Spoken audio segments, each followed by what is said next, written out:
in She Nim has a Ado way, and right? Kojo Yankson. They're making my birthday a nice one. Yeah. Anyway, let's get into the papers. I mean, we'll make time during the chaotic shots. We'll celebrate the birthday. The newspaper review is brought to you by First Atlantic Bank, refreshingly different. Star Assurance, your solid partner. IAS Ghana, absolutely positively the best in the market. And Compu Ghana, passion for technology. Well, let's start with the chronicle for this morning and Second Corinthians chapter 1, verse 10. Let me say good morning to Mr. Uso Abuaji. He has delivered us from such a deadly peril, Hey. and he will deliver us again. 8 Western chiefs escape jail. Oh, you want to know the story? Okay, so let me tell you about it. That, Sekendi High Court, has discharged 8 paramount chiefs who are members of the Western Regional House of Chiefs of Contempt, and we're told that a contempt application was initiated by the Ariosto chief, Kaku Aka, who had prayed the court to commit the 8 paramount chiefs into prison for allegedly bringing the administration of the court into disrepute. And so, the 8 Awulai Amihi Ekpanyele, the third Omahini of Eastern and Zima Traditional Council, and Nana Kwesi Ajiman, Omahini of Lower Discove, Awulai Ajemfi Kwame, the third Omahini of Ensign Traditional Area, Awulai Anueje of Western and Zima, Otumfo Bedubunsu, Overlord of Ahanta, Osaberi Makwainti, who is Omahini of Mpoho, that's my paramount chief, and Angamatu Jan, Omahini of Jira, as the 8th respondent, and Nana Kobnanketia as the 5th as the 9th respondent. So that's it, basically. Let's get to other stories on the front page of the Chronicle. 2 Chinese convicted for money laundering, illegal gold dealing. Yes, we've seen that. That story, actually, I saw a communication from the Attorney General's Department yesterday. Failure to report on facts affects our work, CJ tells journalists, and female suspected coup plotter detained. That's it on the front page of the Chronicle. Let's get into the final newspaper, and there's good news. NHIS to cover child cancers and family planning as well. Details in the paper. This is in the move to achieve universal health coverage, and the First Lady has been making that announcement. Chief Justice calls on media to address issues of standards and propriety. So there's a whole press corps, a judicial press corps that was launched yesterday. We have 3 of our guys in there, and the court essentially want to know those who frequent the court and afford them certain courtesies, because we've heard how sometimes journalists are kept outside when there are high profile cases or when there are very sensitive issues and they don't know them. So when you're being treated badly, for instance, sometimes they can't help you. So this is good. But I hope that they also do know that reporting is different from the editorial work. And I hope that when there are conflicts, sometimes they will not put the blame on the reporters who are part of the press corps now, who they know. It's a different ballgame altogether. But this is definitely a good relationship that we can develop. Republic Bank beefs up digital banking with new mobile app. Asantehene task GIS, that's the Ghana Immigration Service, to be extra vigilant at the borders. BC commences steadily. Day 1 is gone, day 2 is here. But unlike previously, where they're writing all the papers this week. Yes. Well, in the past there were 12 subjects, and so you'd write 1 every day, 2 every day, and so it would start from Monday and end on the following Monday. But now that I think it's about 9 subjects, so they write squeezed in 1 week. Yes, they write all in a week. All right, so that's it for the final newspaper.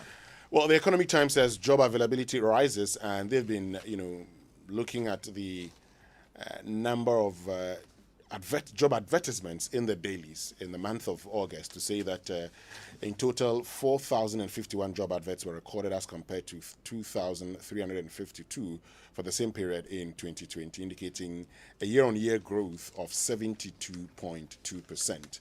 That's according to the Economic Times. No policy on RBL's 14 years after first contract worrying, according to experts. So, natural resource governance experts have bemoaned the current piecemeal approach successive governments have used to draft, negotiate, sign, and implement all three resource-backed loans for the last 14 years. And these experts believe that by now any serious country would have a policy to guide how its resources are used as a guarantee for key governance funding, such as infrastructural investment. Okay, and tax exemption, close to 12 million approved for 3 COIs. That's also stated. And talking about tax exemption, and I mean, it brings a major conversation. I mean, how much we're losing through tax exemptions.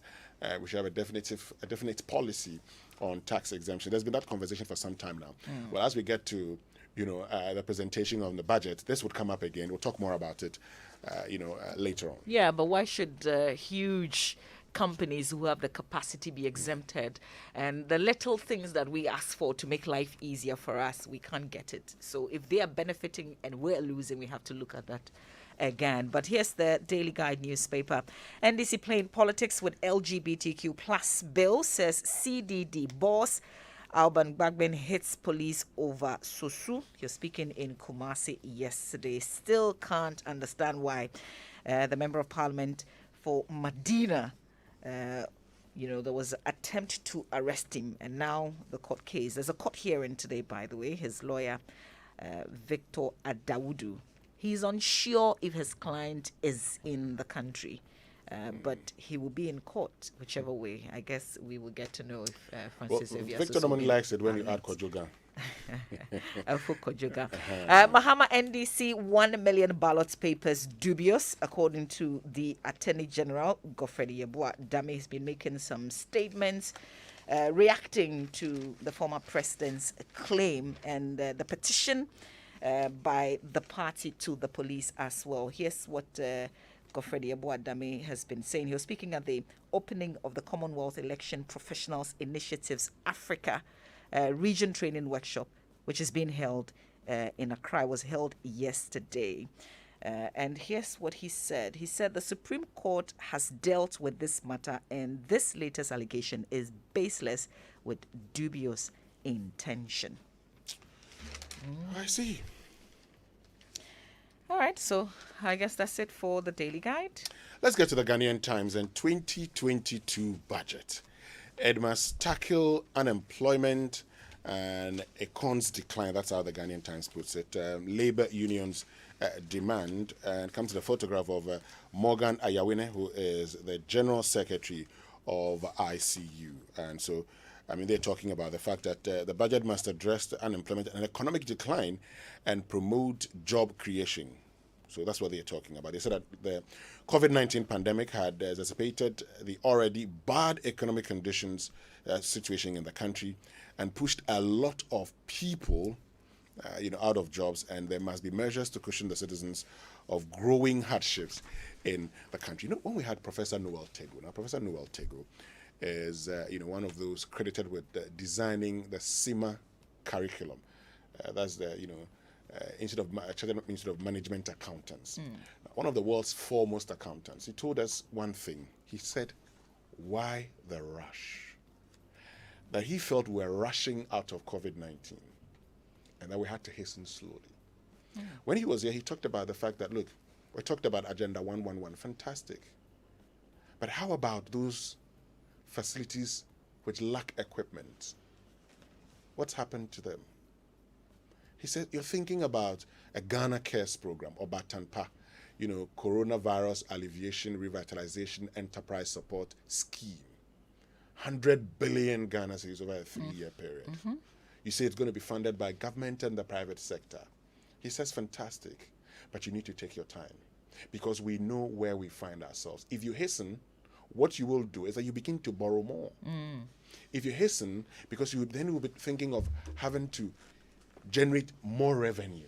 Unfortunately for us, in this country, we tend to generate more revenue not by ensuring compliance, but by ensuring increasement in taxes or the introduction of new taxes. Thank you. So how do you do that when the people that you want to cushion are already struggling, suffering as a result of COVID-19? Yeah. So these are things that we should be doing. Anyway, we would see later on the show, we'll be having this conversation about the proposed or possible withdrawal of the benchmark, value reduction, which was started in 2019 when the vice president addressed, the town hall meeting at the College of Surgeons, Physicians and Surgeons. We'll get to all of that. So we understand that was supposed to have led into reduction of prices, but after monitoring it for a while, prices haven't gone down. Many excuses that those who import the goods have been making. But when you take it off completely, I wonder if they've thought about the consequences of this. The fact that prices are already high. When we get to immediately after the reduction, we saw the conversation about how duties on vehicles, for instance, had gone down. Now, when duties on vehicles went down, did the prices come down? No. The prices came down in certain instances. They did. The prices did reduce. So the point is, now, when you look at inflation, and look, for those who are making that point, let's come to the table with all our facts. Let us not look at, for instance, the value that we have today, but also the cost of freight has gone up. So you ask yourself the question, but for this, what would have been the situation? We have been told that as fuel prices go up, we're told that, fuel prices are going up. But for the removal of the price stabilization and recovery levy, it would have been higher. The suspension, not the removal, suspension. No, but has it been frozen yet? It has. It has. I haven't felt anything. It has. So, but for that, it would have been more than 7 Ghana cedis. So the point we're making is so would have been paying more for the fuel? Yes. But it's for 2 months. I don't see the difference, really. Well, we'll but come yeah, back. we'll discuss Labor that. agitations drop as National Labor Commission records low dispute this year, and US Varsity confers honorary doctorate degree on Dr. Riafia Kenting. Now, on the back page, Ayawaso West Municipal Assembly demolishes 200 illegal structures at Baulishi, and MP donates 10,000 cedis items to flood victims at Nadoli Kalio. All right. Did you listen to Afenyomakin on PM Express yesterday with Evans? No, I was driving home at the time. It's great. So Parliament is huge. Parliament has a lot of resources, and one would have expected that at this time, with the tidal waves, with the distraction that it has caused, and the fact that this is not new, Parliament would have invested in doing some real research. Get to know the facts before a press conference within a week after the last incident had happened, when some communities had not even gotten any reliefs. The deputy majority leader would make comments and show evidence, false evidence, to back the statement that he made, and appear on PM Express and not apologize wholly. Really, if you give a set of facts and the evidence that you're using to back those facts happen to be false, I mean, it negates everything that you have said. And I was expecting that he will completely apologize, because this was a huge mistake. It shouldn't have happened. Also considering the fact that people were in dire need and they hadn't received any support. Exactly. I was absolutely disappointed. Disappointed in the whole structure.